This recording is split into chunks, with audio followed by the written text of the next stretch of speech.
Ryan Reynolds here from Mint Mobile.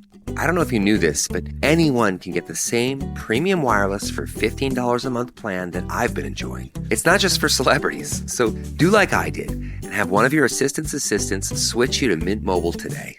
I'm told it's super easy to do at mintmobile.com/switch. Upfront payment of $45 for 3-month plan, equivalent to $15 per month required. Intro rate first 3 months only, then full price plan options available. Taxes and fees extra. See full terms at mintmobile.com. Today on CityCast Boise. This session, the city was once again caught in the legislature's crosshairs. From refusing to take down the pride flag to navigating new laws that will impact childcare and homelessness, we're asking if Boise's done playing nice, or is diplomacy still a viable strategy? It's Monday, April 28th. I'm Lindsay Van Allen, and this is what Boise's talking about.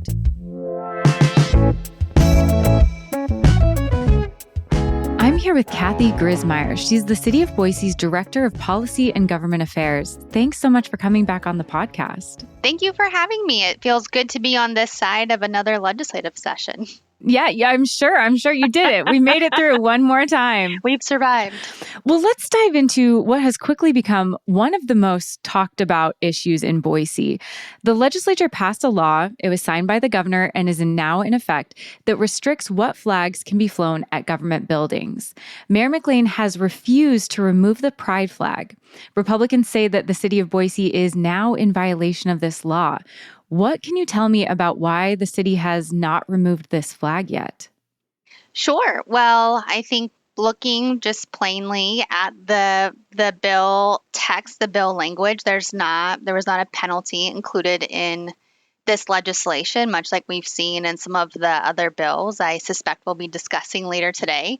And I think it's important to know, this wasn't an issue the city engaged on legislatively. The city has much larger priorities as it relates to affordable housing, helping address homelessness, working on economic development issues, protecting the city's industry and priorities. And I think for us, it kind of begs the question around how the legislature continues to view the role of local governments and cities and chipping away at local control. And I think continuing to legislate from a state level what cities should be doing.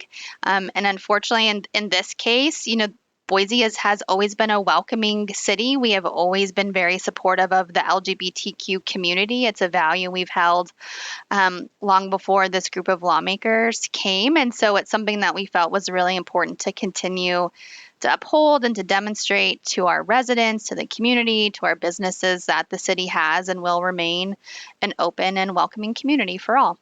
And Kathy, there are very few cities in the state that are flying pride flags at their government buildings. So is this legislation, as it appears, to be narrowly targeting Boise?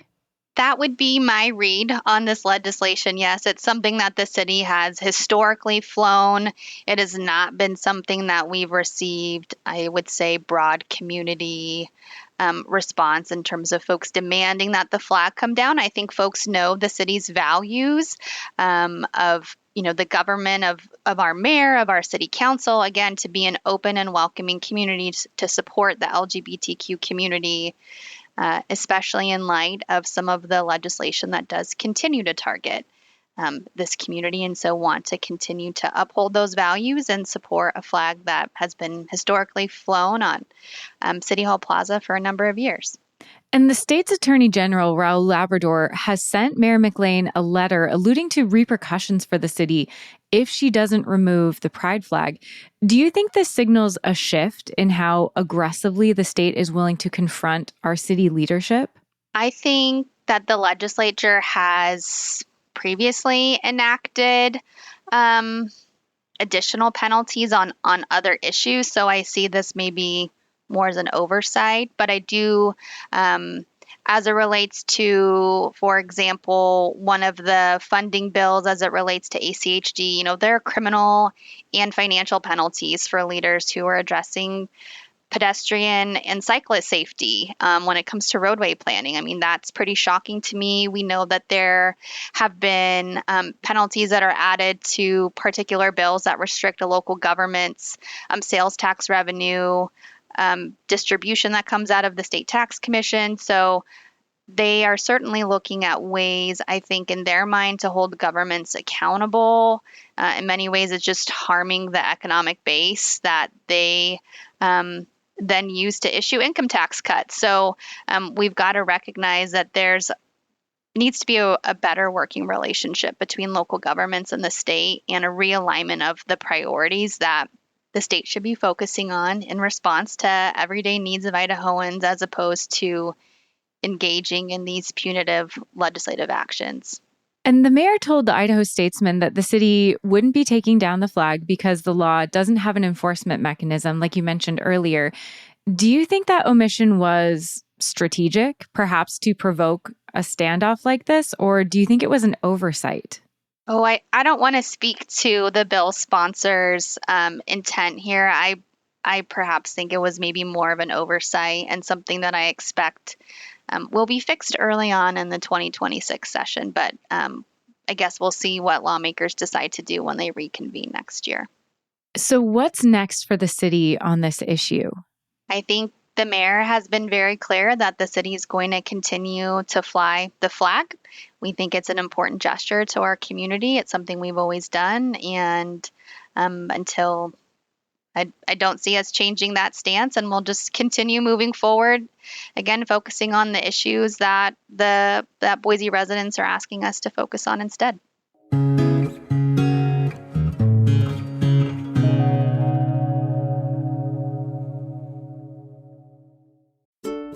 Mother's Day is coming up, and if you're still searching for a gift that's meaningful and might even make her cry those happy tears, let me save you some time. Get her an Aura digital picture frame. With Aura digital frames, you can preload before you gift with decades of family memories, so it's personal right out of the box.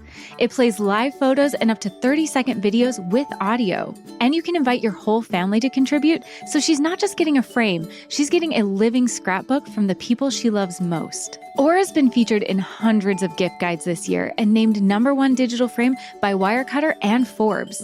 There's no subscription, no storage limits, and no complicated setup. Aura has a great deal for Mother's Day. For a limited time, listeners can save on the perfect gift by visiting auraframes.com to get $35 off, plus free shipping on their best-selling Carver mat frame. That's auraframes.com, promo code CityCast. Support the show by mentioning us at checkout. Terms and conditions apply. My cat Freddie loves to be brushed and cuddled. But stirring up his cat allergens meant sneezing and itchy eyes. Then I found Purina One Live Clear. It's cat food that reduced the major allergen and my suffering in as little as 21 days. Now, we feel closer than ever. If you have issues with cat allergens, you really need to try Purina One Live Clear. Try new Purina One Live Clear today. Purina One, a difference from day one. Kathy, another issue you followed closely on behalf of residents in Boise was homelessness. And Republicans in the legislature passed a law that homeless advocates in Boise are quite alarmed by. It's the anti-camping law, and this effectively criminalizes sleeping outdoors in city limits, something that many advocates say targets people without offering alternatives. What, if anything, was the city able to do to meaningfully oppose this bill once it was on the table? This was the largest priority bill for the city this year, outright opposed to this legislation, and had worked and met with Senator Galloway several times in the lead up to the introduction of this bill to help provide additional context and background about what the city is trying to do to address homelessness, in particular where her family's business is located, which happens to be close to Interfaith Sanctuary and a number of the other service providers, talking about the legal case law that implicates how the city is able to respond to folks who unfortunately aren't able to access shelter to sleep in at night.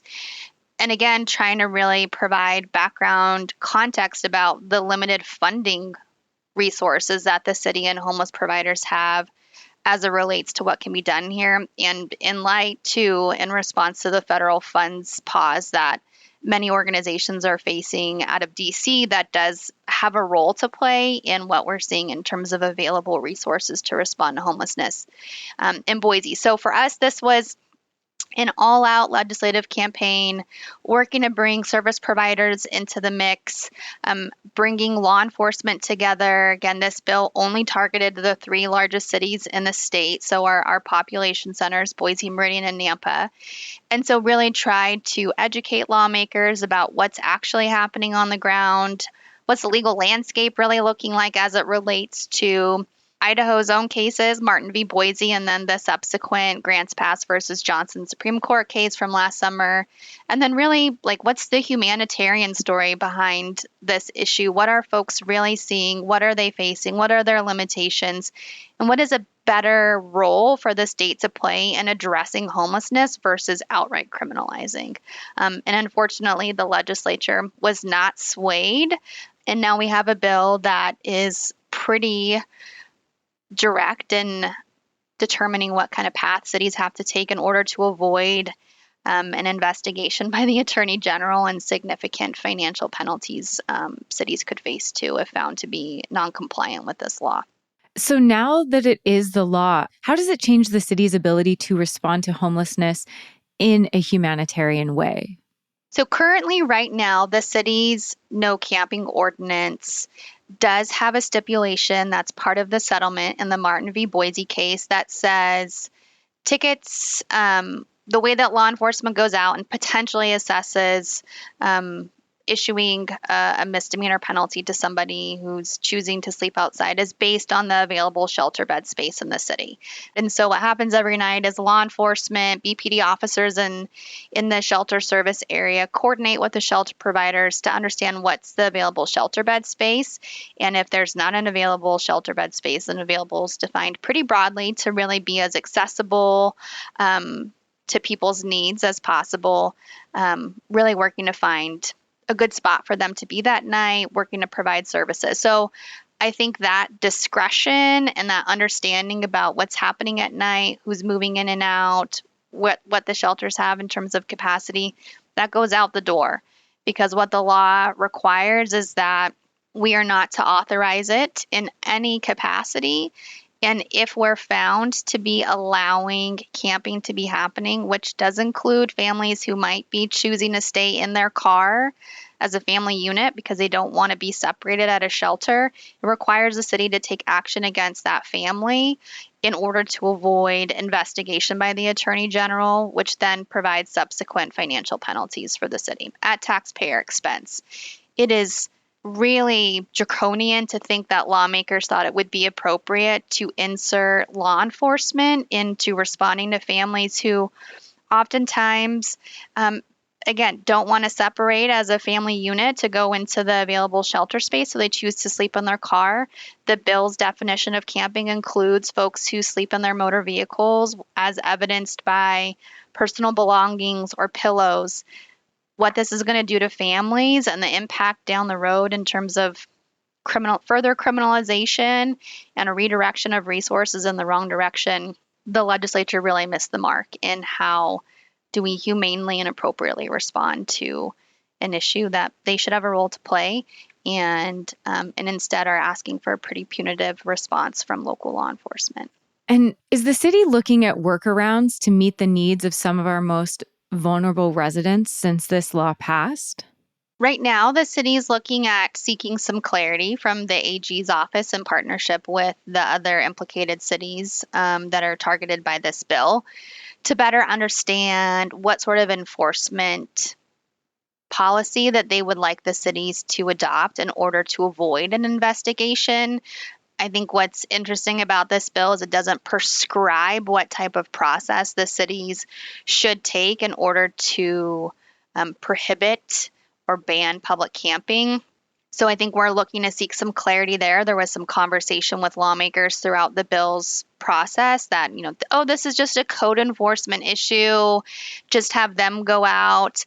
The cities, we read this to require something more along the lines of what the ordinance already stipulates, which is a misdemeanor enforcement, knowing that the bill sponsor, Senator Galloway, knows what policies we have and doesn't feel like they're doing enough. So we imagine it's something more enhanced. So I think given the lack of clarity and without any sort of direct statutory direction about what enforcement should look like, we want to get some direction from the Attorney General's office. And then I think it's really working with our partner organizations who are out on the front lines, working with law enforcement to create what that policy should look like. Also trying to work as best as we can to minimize the impacts to folks and continue, I think, our efforts to address affordable housing needs, because we really see housing as the ultimate tool and solution to decreasing the numbers of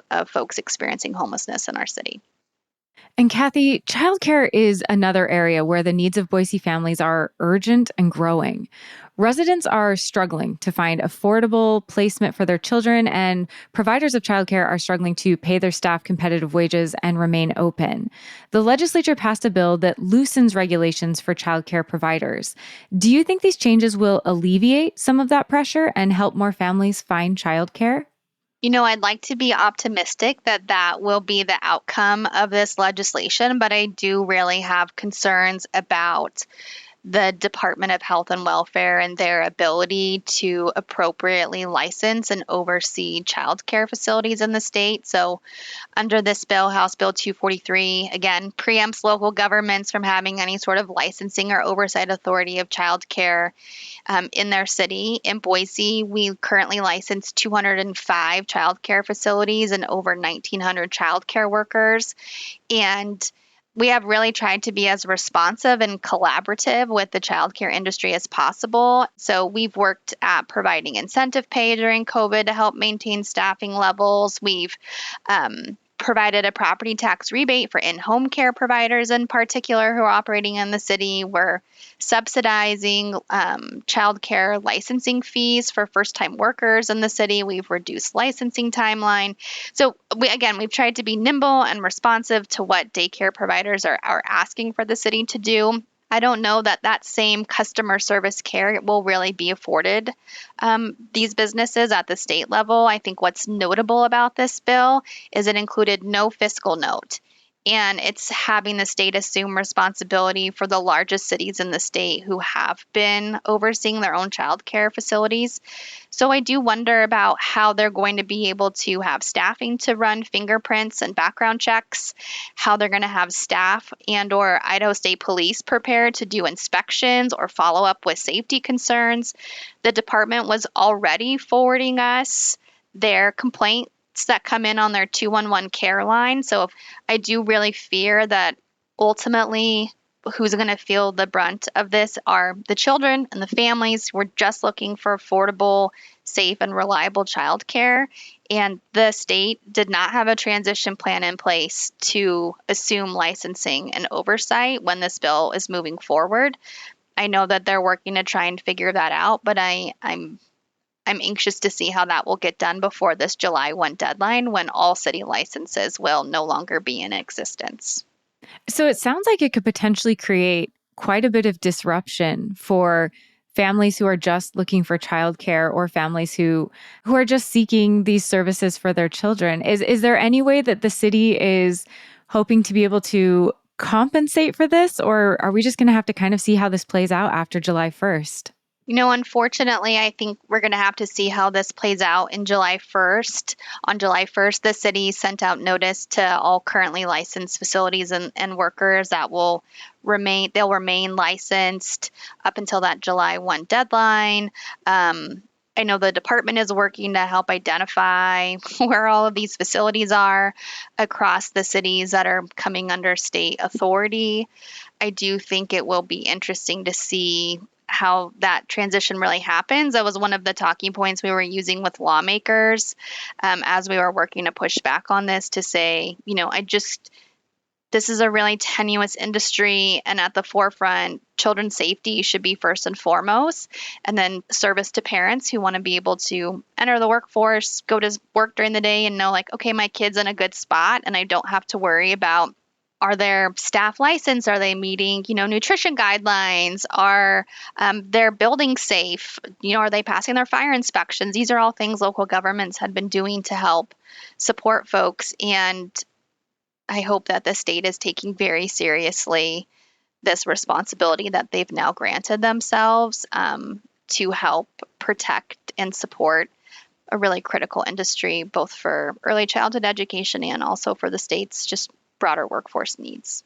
When we spoke in January, you mentioned that you were hoping to find common ground with the legislature between, the city and the state. Looking back, were there any moments of cooperation or shared priorities? I love my optimism at the start of this year. I don't want to speak with too broadly, because I do think that those partnerships and collaborations do happen on more of an individual level. But I will say, stepping back and really looking at the number of preemption bills I had to work on this year, the really serious issues that the legislature stepped into and is either removing authority in a way that's not helpful to the local economy, or is requiring something that is just not at all a solution that local governments are asking for. I really do just see a growing trend and a disconnect between what local residents are asking their mayors and city council members to do and what the legislature thinks that those mayors and city council members should be doing. And the talking point we use there is much like the electorate gets to vote in their legislators every 2 years. Local governments have elections too, and local residents are able to use those tools to hold local leaders accountable.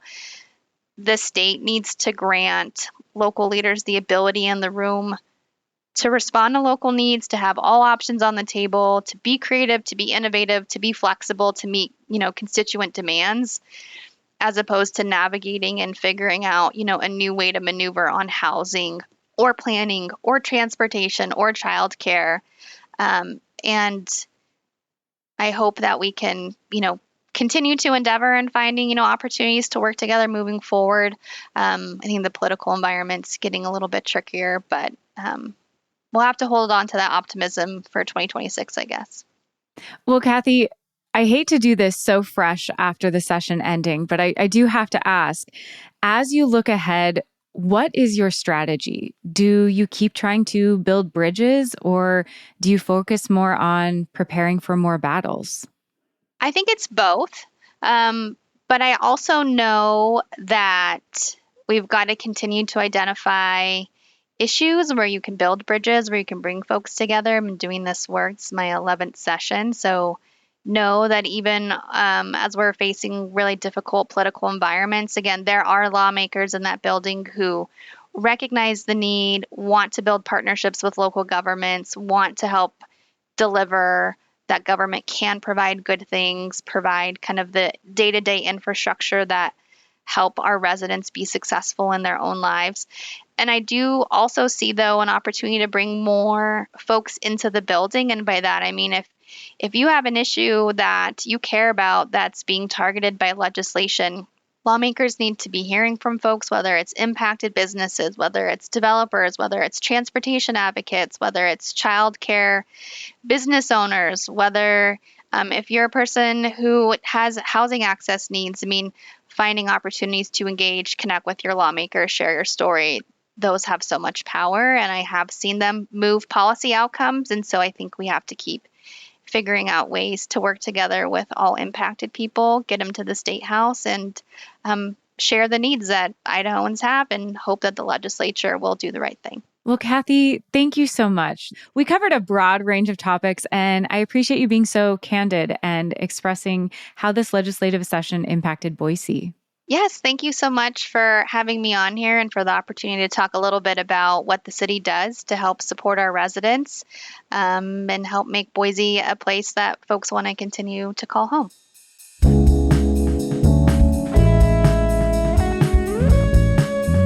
That's all for today here on CityCast Boise. If you enjoyed this episode, make sure and tell your friends about the show. We'll be back tomorrow morning with a conversation about what trans joy looks like in Boise. You won't want to miss it.